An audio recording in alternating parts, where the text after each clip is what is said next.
Audacity 3.7.8 has been released. If you go to the Audacity website, you will see it. However, Audacity has not said what type of release it is. In fact, you will not find any information after Audacity 3.7.5. I checked it after installing it. All the features look the same. So basically, it is a hot fix release, meaning a fix of small bugs. I have installed it, and it is working as usual on my Mac. You may be wondering if you should update to this Audacity version.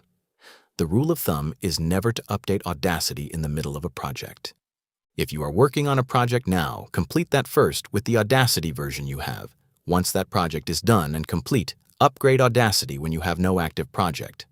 Many people suffered from upgrading Audacity in the middle of a project, because sometimes unknown bugs can come in with the newer version and can destroy your progress on the ongoing project. So complete your current project first, then upgrade. However, there is big news around Audacity. Audacity 4 has been released.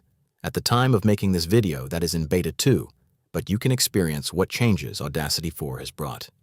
I have a detailed step-by-step video on changes in Audacity 4. If you want to check that, please click the card on the screen. All the features you get in this Audacity 4 beta will work the same when it is released as the official version. So it is a good time to explore Audacity 4.